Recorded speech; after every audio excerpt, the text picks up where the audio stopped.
আমি তো ভাই মুসলমান না, আমি শুকরের মাংস খাই, প্রকাশ্যে বলছি, সাংবাদিকদের সামনে আমি প্রকাশ্যে বলছি আমি তো শুকরের মাংস খাই। আমি শুকরের মাংস খাই বলে আমাকে তো কেউ লাঠি নিয়ে কেউ মারতে আসে না, আমার বাড়ি ঘর তো কেউ পুরাই দেয় না, আমাদের হিন্দু ভাইদের, খ্রিস্টান ভাইদের, বৌদ্ধ ভাইদের ঘর বাড়ি তো পুরাই দেয় না শুকরের মাংস খাই বলে। তাহলে তোমরা যে এত সংখ্যালঘু এত মানে নিজের দেশকে সংখ্যালঘু প্রিয় ভিন্ন ধর্ম সহাবস্থানের দেশ বলছো, তোমার দেশে তো গরুর গোশত খাওয়ার কারণে কত মুসলমান ভাইকে মানে হত্যা করা হয়েছে, এটা তো আমাদের গুগলে সার্চ করলে পাওয়া যায়।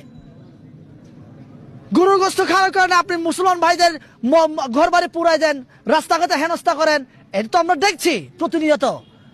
আপনি বলবেন আমার বাংলাদেশে সম্প্রতি দাঙ্গা চলছে, এই ধরনের ভুল বার্তা, ভুল মেসেজ আপনারা দিবেন না।